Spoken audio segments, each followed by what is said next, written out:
Okay, mic's working. Desktop audio is working. Chat seems to be working. It says I'm live. It's not popping up on YouTube saying I don't have the red circle around my username, so that's weird. It wasn't saying that I was live, so I was like, am I really live? Is this for real? How's it going? Starkiller and Marcus. Welcome back, Marcus. We got us a shiny something earlier today. Spite Ops. Shiny Spite Ops earlier today. For the SV challenge. So that was fun.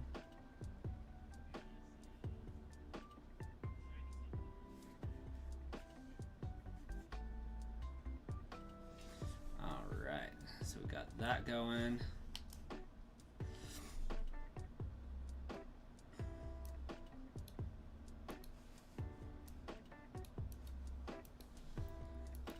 I should be able to see the stream here. Perfect.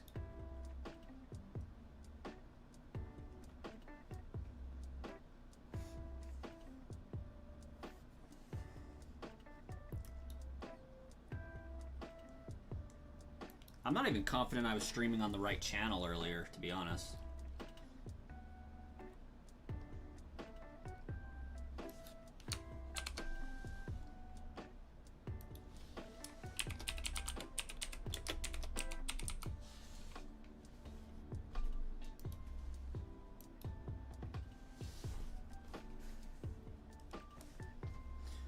Alright, we got like 32 Pokemon left total.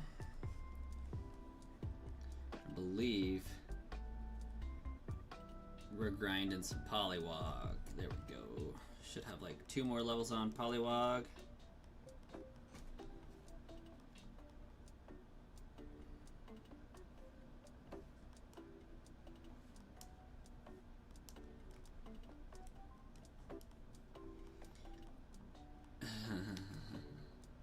Long time no see.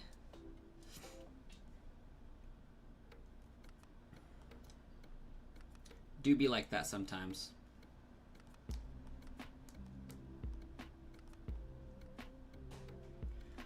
Been trying to get a computer set up for my nephew today, so I was running a little bit behind because if I don't stick to a rigorous routine for my littles, all chaos breaks loose and bedtime doesn't happen right, dinner time doesn't happen right. It is a slippery, slippery slope.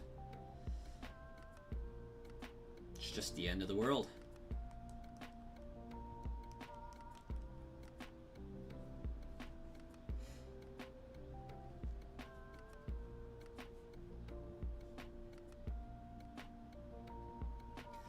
Made it to 61 subscribers on Sludge Bomb today.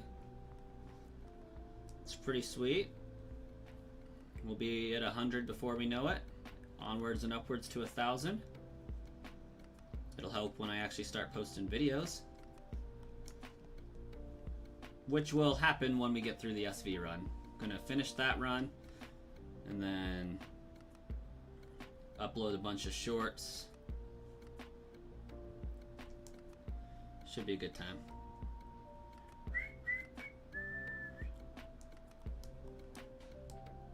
Gotta go for a couple minutes. See you in a little. See you in a little.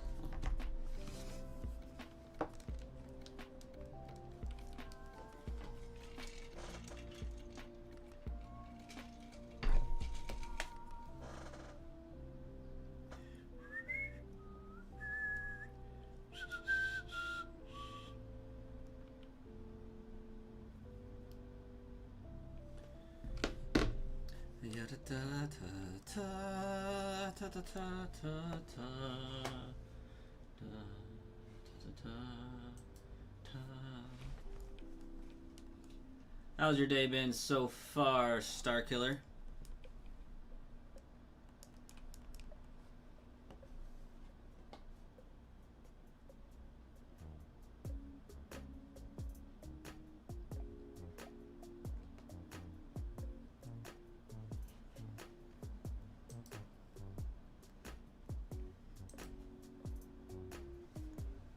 Cat.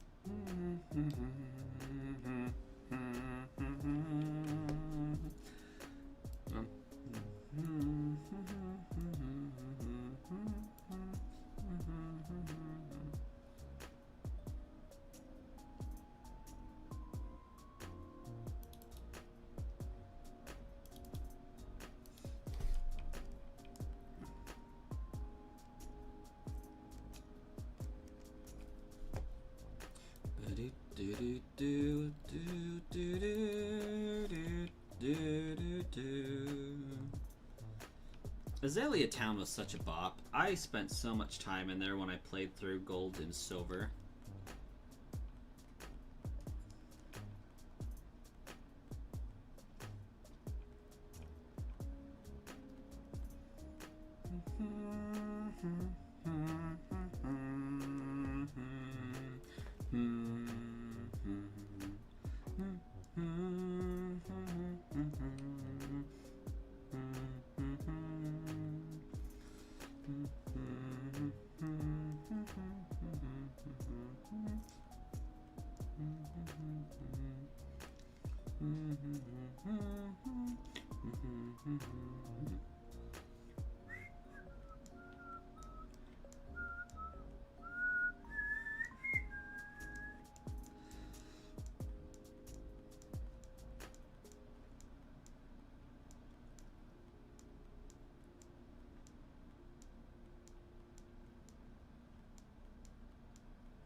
"21 views. Dang. It's off to a decent start. 13 likes. We got a 50% like ratio to view ratio. I'll take it.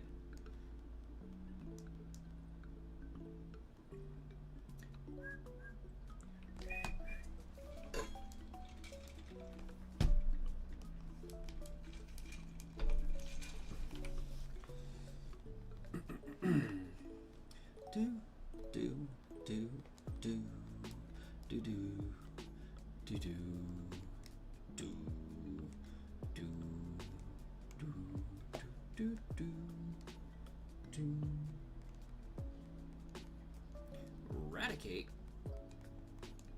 Level 25. It's gonna give us some big XP.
Marcus, welcome back.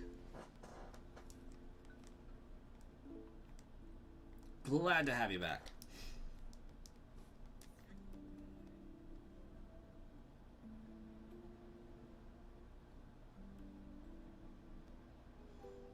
You're back too. He was finishing a Mario Kart round. Fair enough. We got one more level left, and we have Polywog line basically done. I have to slap a water stone on one of them and call it good. Yeah.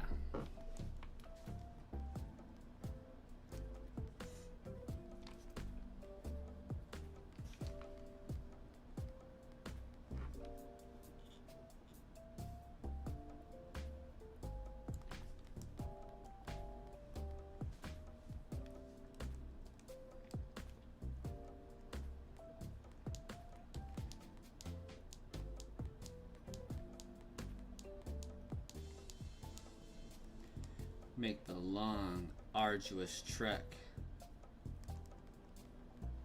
back up to Cerulean.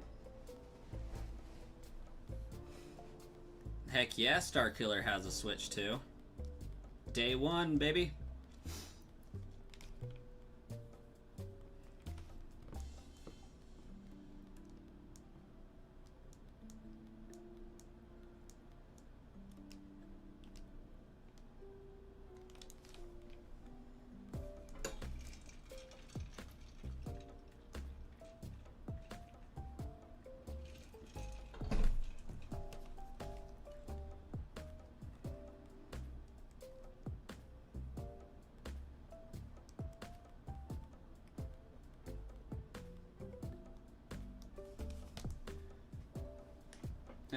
I totally read that, Marcus, as how are you killing it?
I have no complaints either, really. It's a pretty solid system so far.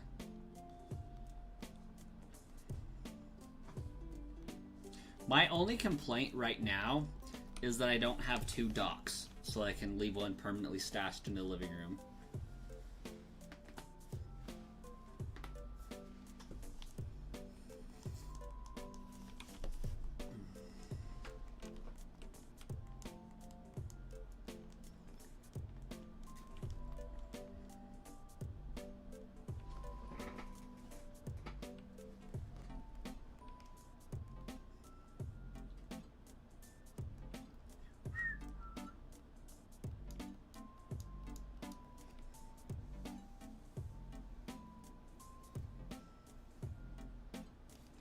I guess while I'm on my way up to Cerulean, I should check out my Slowpoke and see how that's doing.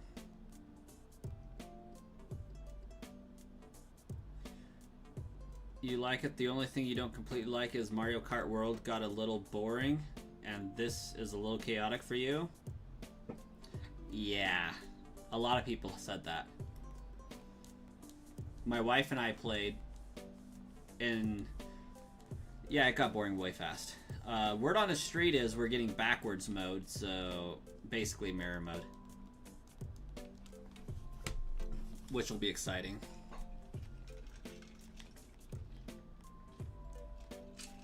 but I think them removing the ability for cart customization really was a huge detriment to the game. I enjoyed that so much with Deluxe.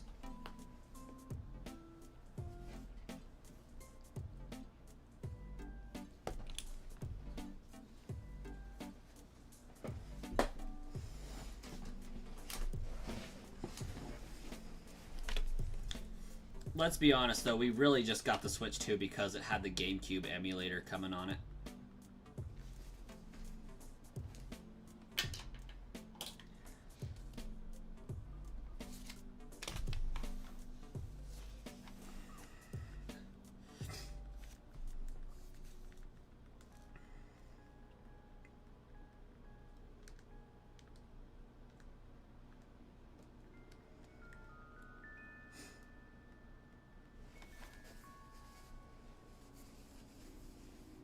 You can make the craziest thing with cart customization. I always went with standard cart, the roller cart wheels, like the little red ones, and then the Hylian parasail.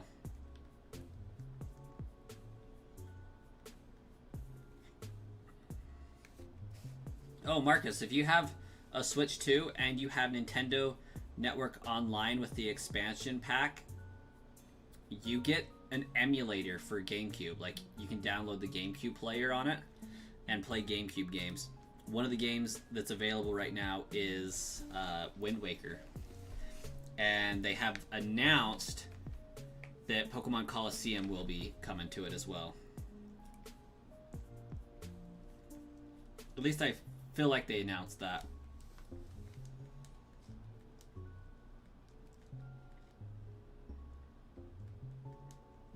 Twilight Princess is a given.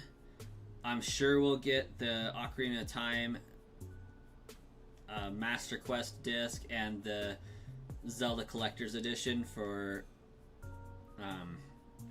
Majora's Mask. But they're just N64 ROMs anyways, so like, we kind of already have them.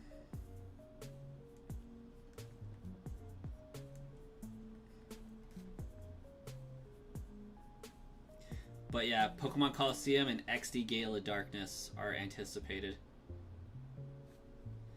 Oh no, Marcus. Not even close. Pokemon Coliseum is amazing.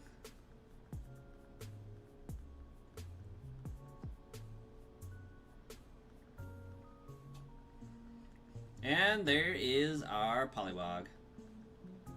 Pikmin 4 actually runs good on the Switch too, where on the Switch it would take a solid 5 minutes loading the game every cycle. Ew.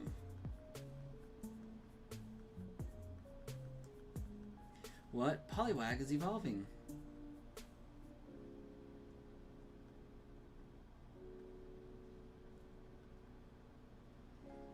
Pokemon Stadium is a game that's like a bunch of carnival games with Pokemon. It's kind of like Mario Party, but for Pokemon, and severely simplified. And then you can plug your red, blue, and green, yellow cartridges into it, take your team, and inject it in that game and do a gym leader gauntlet. It's pretty great.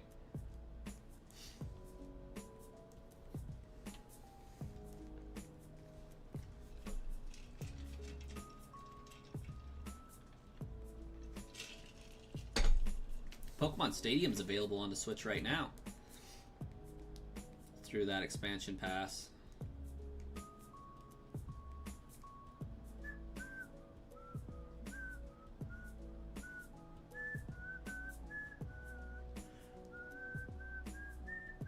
Okay. Oh yeah, and this game has no gender, so that is irrelevant information here. Do I not have a water stone in my possession? What am I doing?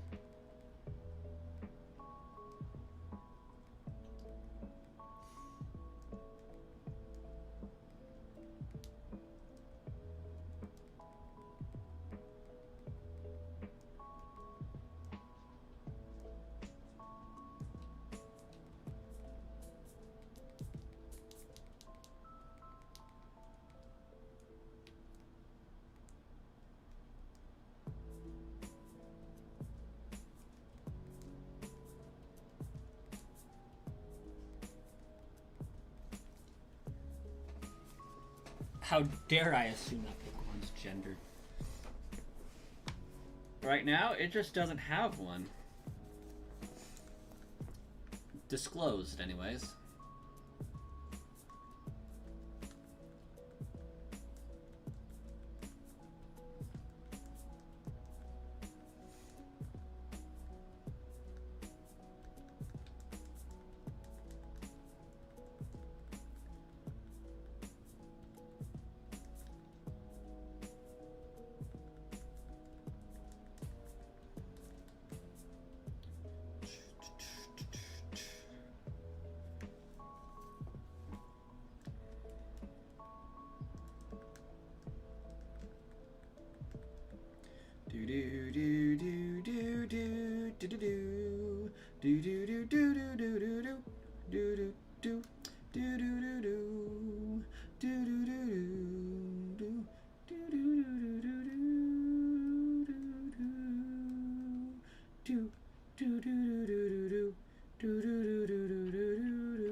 Go to the eShop and download it if you have Nintendo Expansion Pass.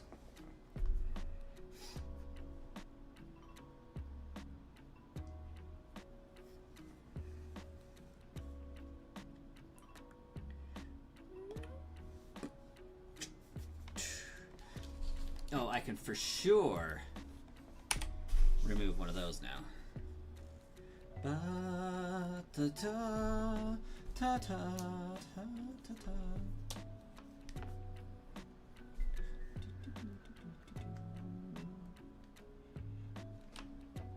It's the thing that makes your Nintendo Network Online really expensive.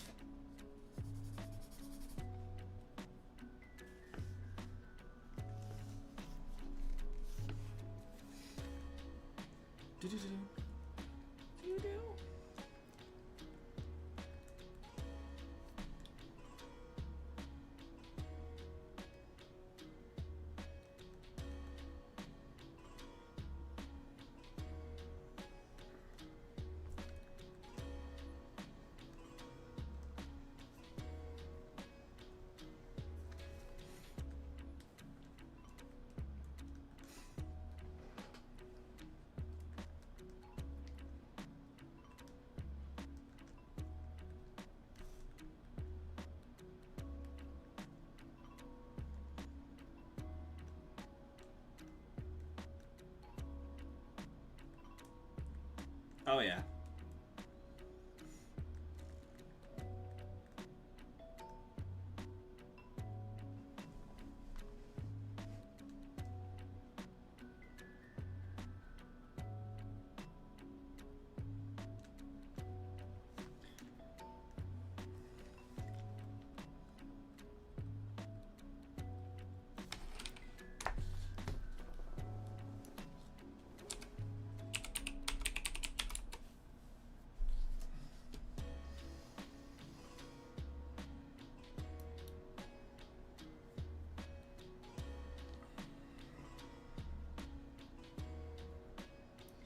Level 37.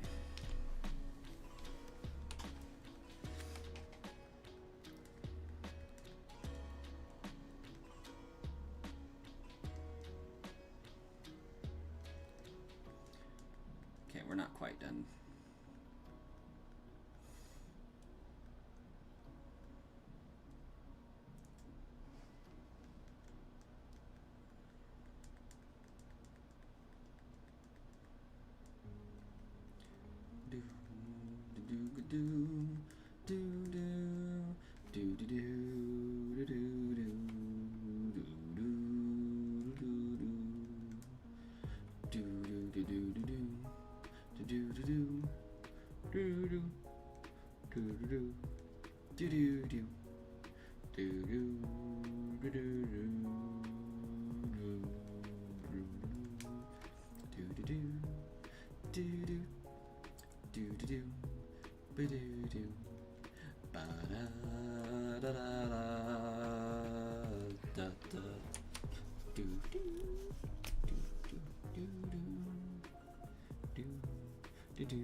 Okay, now I'm only counting 7. Do do do do do do.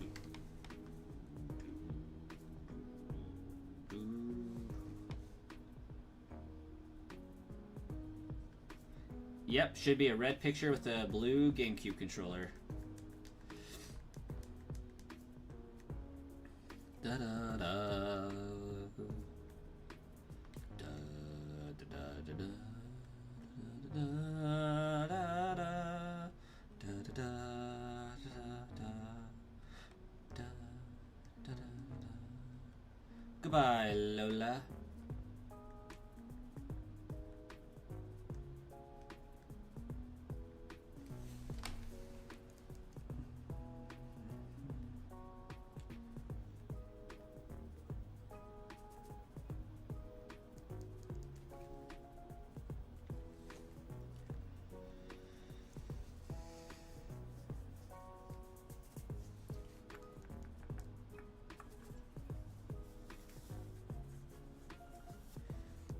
Rhyhorn, Doduo, Psyduck. I'm gonna do Psyduck first.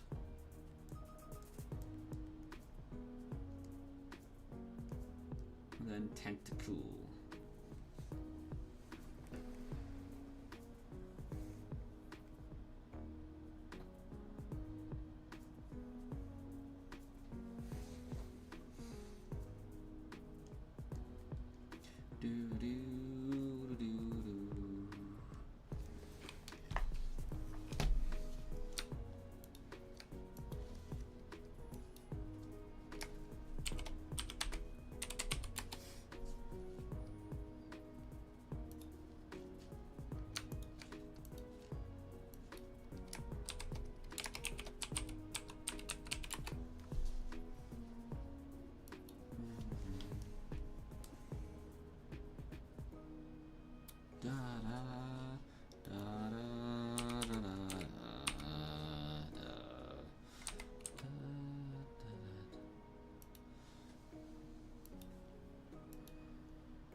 Level 28, 33,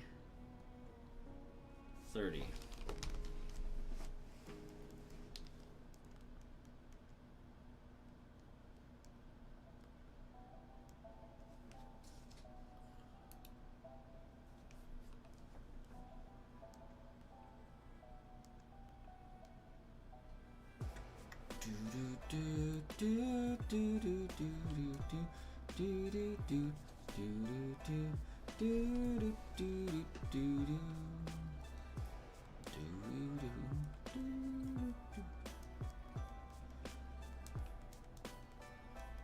Oh wait, no, I wanted Psyduck. Psyduck.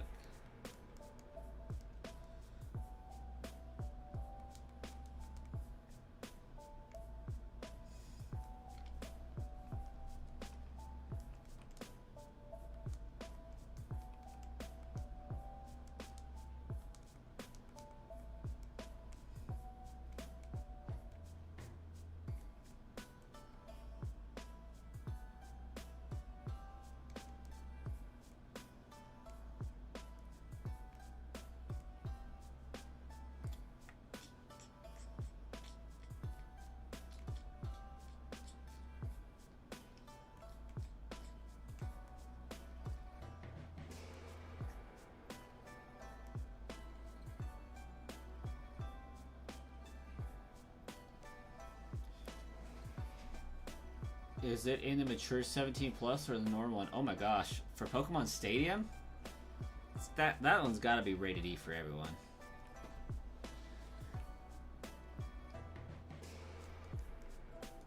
Unless Game Freak just went completely unhinged.